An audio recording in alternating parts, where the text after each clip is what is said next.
Shalom, selamat pagi Bapak Ibu Saudara-saudara yang dikasihi oleh Tuhan Yesus Kristus.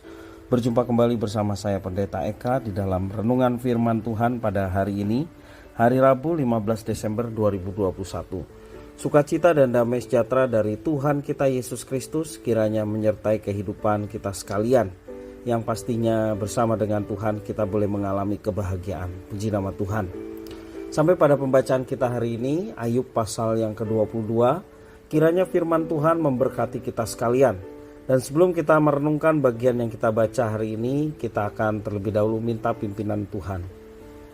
Tuhan Allah Bapa di surga yang kami puja sembah dalam nama Tuhan Yesus, kami bersyukur Tuhan untuk setiap kasih dan pemeliharaan Tuhan yang boleh kami alami, dan nyata kasih setia Tuhan sampai pada pagi hari ini.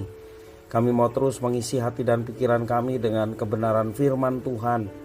Kau yang mampukan untuk kami dapat memahaminya.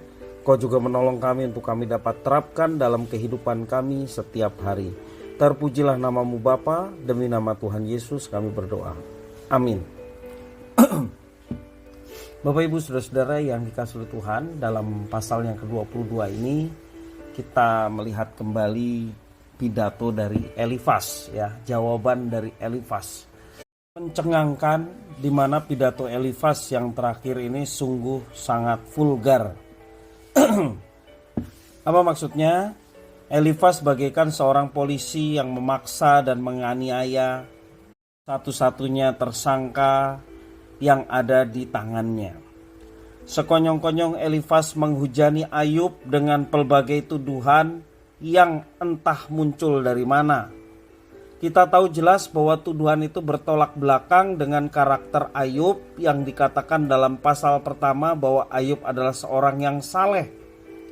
Walaupun kita meyakini bahwa seorang Ayub pun tidak terlepas dari kesalahan, tapi dibanding dengan banyak orang pada waktu itu, kalau Alkitab menulis bahwa Ayub adalah seorang yang saleh, dia berkenan di hadapan Tuhan. Maka Tuhan memberkati Ayub dengan berbagai macam hal luar biasa.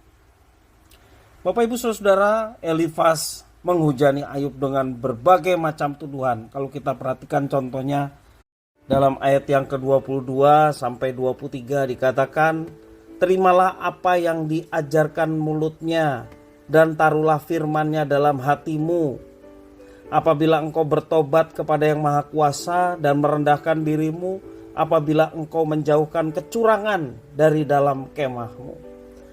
Bapak Ibu Saudara-saudara, ini satu tuduhan yang sepertinya rohani, orang yang lebih rohani kepada orang yang memang penuh dengan kejahatan.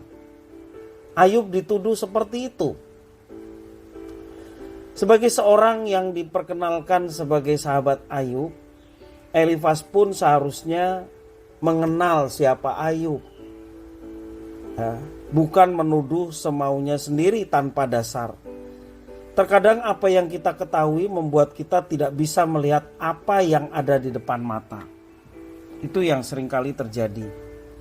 Menilai seseorang berdasarkan asumsi yang kita ketahui, namun sesungguhnya tidaklah demikian. Elifas memaksakan Ayub setuju argumennya bahwa orang susah pasti berdosa.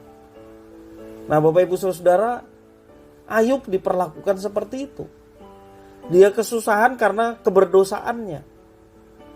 Walaupun dia bersahabat dengan Ayub, sesungguhnya Elifas tidak mampu merevisi pemahamannya agar sesuai data baru yang ada di hadapannya. Tuhan menciptakan manusia tentu saja dengan akal budi, sesuai dengan citranya, gambar dan rupa Allah, sehingga kita memiliki akal budi. Tentu saja semua yang dilakukan oleh Tuhan termasuk menciptakan manusia dengan akal budi sesuai citranya, itu semua berfungsi sesuai dengan citra Tuhan. Kita perlu menggunakan akal budi dengan baik.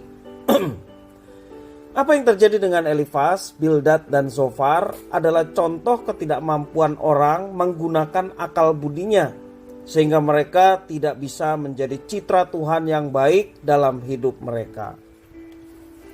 Tidak menggunakan akal budi sama saja dengan tidak menjadi citra Tuhan yang baik. Padahal kita memiliki perbedaan dengan ciptaan yang lain, kita diciptakan menurut gambar dan rupa Allah. Dalam sepanjang dialog yang sudah kita baca beberapa hari belakangan ini, kita melihat sebuah konsekuensi fatal gaya hidup orang-orang yang mengklaim mencintai Tuhan, ternyata tidak bijak menggunakan segenap akal budinya. Satu bahaya lain yang mengincar, yaitu ceramah dari ketiga teman Ayub, Elifas, Bildad, dan Zofar, tidak melenceng jauh dari ajaran yang benar. Artinya beti-beti ya, beda tipis. Nah, Bapak Ibu Saudara yang kasih oleh Tuhan, kita perhatikan dalam ayat 1 sampai yang kelima. Ini tuduhan Elifas ya. Maka Elifas, orang Teman itu, menjawab, apakah manusia berguna bagi Allah? Tidak. Orang yang berakal budi hanya berguna bagi dirinya sendiri. Apakah ada manfaatnya bagi Tuhan, bagi yang Maha Kuasa, kalau engkau benar, atau keuntungannya kalau engkau hidup saleh? Apakah karena takutmu akan Allah, maka engkau dihukumnya dan dibawanya ke pengadilan? Bukankah kejahatanmu besar dan kesalahanmu tidak berkesudahan? Itu satu tuduhan yang sepertinya rohani gitu ya. Tetapi menuduh teman telah melakukan tindakan-tindakan yang mengakibatkan penderitaan yang dialaminya. Sekali lagi Bapak Ibu Saudara, kalau orang menderita tetapi langsung dihakimi seperti itu, tambah menderita ya.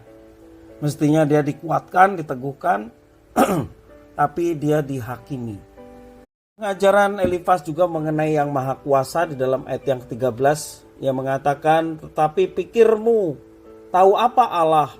Dapatkah ia mengadili dari balik awan-awan yang gelap? Jadi ini satu pertanyaan yang menyindir Ayub. Seolah-olah Ayub berpikir bahwa tahu apa Allah? Dapatkah ia mengadili di balik awan yang gelap? Ya. Ayat 27 juga berkaitan mengenai Tuhan yang mendengarkan doa. Elifas mengatakan, jikalau engkau berdoa kepadanya, ia akan mengabulkan doamu dan engkau akan membayar nazarmu. Bapak Ibu Saudara, kalau kita perhatikan ketiga sahabat atau teman Ayub ini, ya, mereka seolah-olah begitu memahami apa yang Tuhan pikirkan,